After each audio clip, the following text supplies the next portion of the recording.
Hey, what's up everybody? This is going to be part one of a 10-minute video set on what makes guitar players great, or my thoughts on what it takes or what are the characteristics of a great guitar player. Now, first and foremost, I believe, is foundation. And by foundation, I mean having a solid background in some theory. Some basic theory will suffice. You don't have to become mathematical or be all like scientific about it, although music is pretty much math because it's all vibrations and frequencies and different levels of such. So let's just start with a single person and the instrument itself. Now, when you're learning, what you're going to want to focus on in the beginning is you're going to want to focus on chords, and you're going to want to understand what chords are constructed of, which are those intervals that are either major or minor or flat, diminished or sharped or augmented. And your basic scales, like your pentatonic scales, penta meaning five-note scales, you learn those all over the neck, and you also will segue into learning the keys, and that would just be basic diatonic theory. Your root being major, your second being minor, your third being minor, your fourth being major, your fifth being dominant, and so forth and so on. So once you get kind of a broad scope on the way the keys work and everything, then you can begin learning other people's music, because what you do is you kind of listen for the home tone.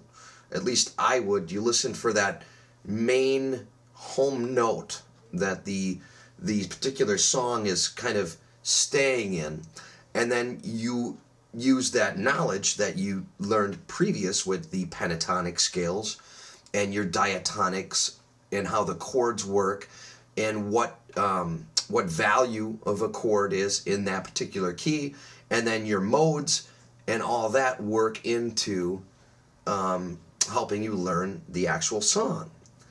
So for you people out there who don't have that knowledge or may have little background in the theory aspect, it makes it a bit more difficult to pick up things by ear because you're kind of in the dark. But if you learn the way the chords are constructed, the way the scales are constructed, the chords are arpeggiated within the scales, and those scales are in several different parts of the neck, and different chords, different types of chords apply to specific keys. So once you get all that wrapped up, then what I would do, or what I would suggest, is that you work on different techniques. Okay? Now there's finger picking, there's just the straight classical finger picking. Okay? Now there's also your picking, just picking like strumming, and you can strum just like straight up and down, just like keeping a rhythm to a basic country song. C major, ding, ding, ding, ding, ding, G major. Then you want to learn how to move the chords quickly. Instead of hitting a D major chord and then pausing to go to the A major chord once you learn all your shapes, you want to time it a bit quicker so you can go from that D to the A to the G to the E, or whatever. So as you're moving, it's not delayed. There's a thing called being seamless, which is just really an illusion because nothing is completely seamless, but you're moving efficiently from chord to chord. So once you learn all the chords, and you learn the scales, and you learn how they apply to each particular key, and then you start picking up people's songs, you're going to understand that you're going to have to move pretty quickly through the changes because, you know, most of these recording artists have been playing for at least a considerable or a reasonable amount of time. So once you learn that and how to move, once you got all your scales, your modes, your basic foundation, your basic chords, then you start moving those basic chords. Then once you learn how to move them efficiently, then you might add notes to chords and make them a 7th chord, or make them a 9th chord, or make it a sus chord, a sixth, a major 6th chord, an 11th chord. Then you start adding those different intervals to those basic chords to get a different color from the same chord. So once you learn that, then of course you would apply that to moving those chords around efficiently as well. So once you get that particular part of it down, then I would work on like scales and different techniques. Okay, you can alternate pick. You can just go down, up, down, up, down, up. You can start with an upstroke and go down, down, upstroke, down, down. You can do some economy picking.